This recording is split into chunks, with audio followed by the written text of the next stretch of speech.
Thank you very much, Ollie. I think we have to recognize and establish the fact that this is a historic event.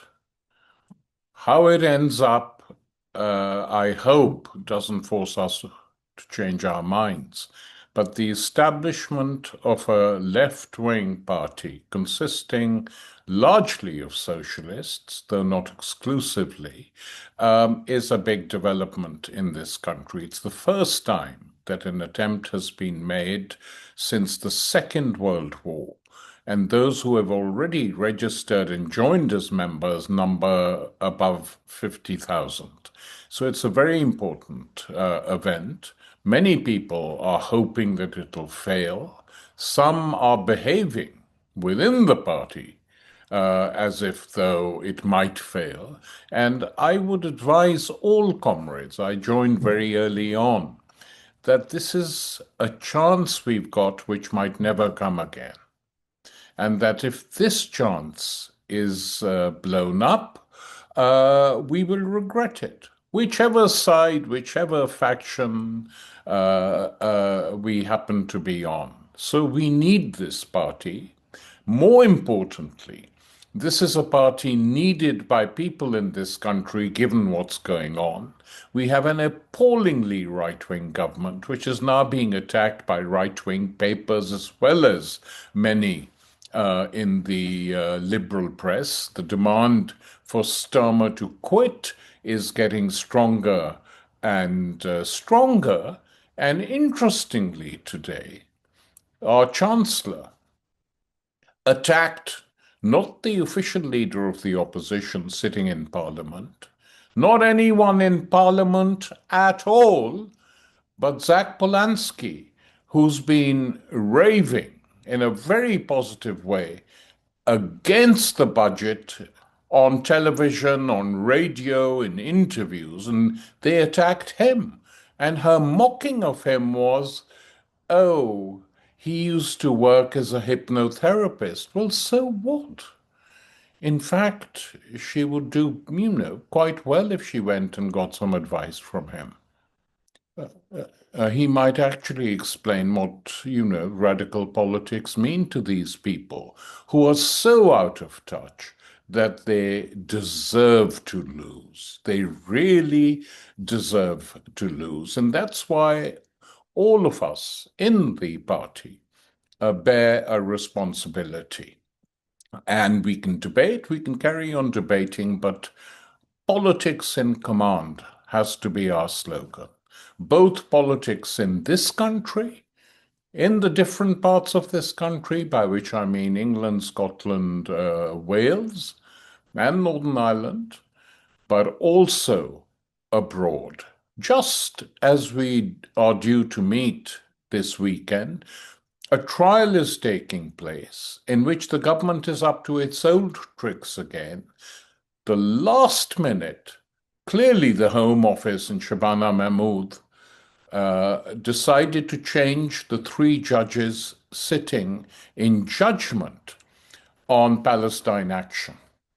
And already one of the judges, extremely right-wing one, has said that it could be deemed illegal to say that this judgment and what was done to Palestine action is wrong. Well, we say it. It was wrong. It was wrong. It will always be wrong.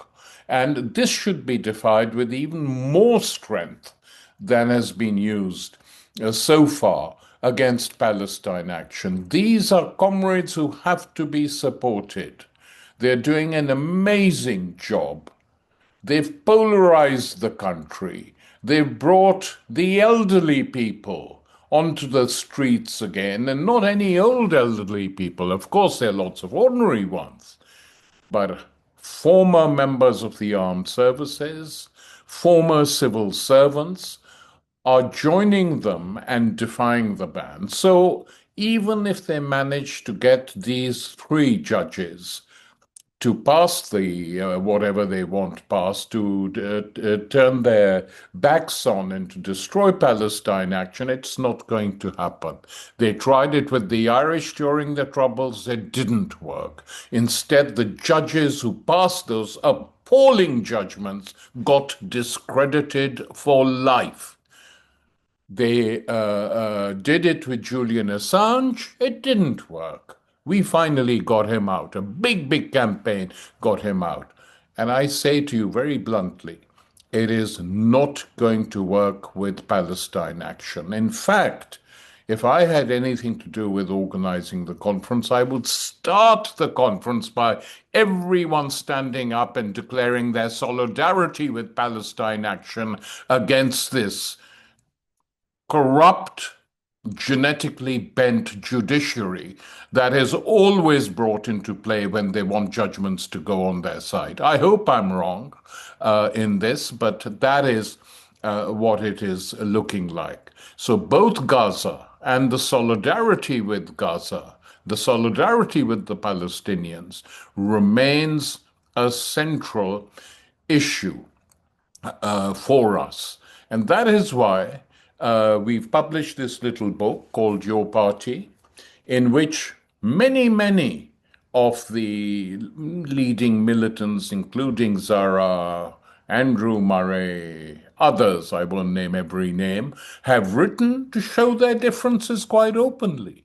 That is the way to debate and discuss. I'm sorry, Jeremy was prevented by his close advisors from participating in this book. It would do him a lot of good, and I'm sure he will read it. But that is the way to take the party forward. And I would say this also, that in order to be a successful party, we need maximum democracy. If you're fighting to increase the democracy in Britain that is being taken away, grabbed away by the judiciary, by the press, by people defending authoritarian actions, right and left, the extreme center that runs this country, regardless of party, then we have to make sure that our own party has to function democratically. No excuses here. We shouldn't be making any mistakes on this question. And therefore, I'm fully in support of those comrades who are trying to get this conference to elect an emergency leadership till further decisions can be taken. And in my opinion, this can include MPs. It's foolish to bar members of parliament if they're on your side. And it's quite an important thing, actually, to have both the rank and file and those members of parliament who agree to move forward on these fronts. And the second aspect of inner party democracy is it should be local. You know, we don't want computers supposedly to engage in determining who the delegates are. Delegates, whatever their number, depending on the membership in a district, in a constituency area, in a community, whatever, should be elected by people who turn up to the meeting. That's one way of getting people involved in meetings, because computers atomize, actually. That's the effect they do. And this atomization, by its very nature, is extremely, extremely undemocratic. The last thing I'll say is this. I don't know what conference is going to decide, one leader or two leader, or a leadership, a rotating leadership. I don't much care. The question is this: we need to create and help and train radical politicians who can take on bourgeois politics, who don't fight each other, who can actually go up to a Tory or a Labour minister or MP and take them on. That is why the Green leader has been so popular and so successful since he became a leader, because that is what he's been doing. And many people in our party like him. and actually wish that there was someone as dynamic as him, or like Mamdani in New York. That's the sort of radical leader that we need, who can take all these people on. And sometimes when I see, I have to say this, Jeremy and Zara being very friendly with Zach, I'm very happy. But I think the time has come to remain friendly with him, but get a bit friendly with each other as well. Thank you.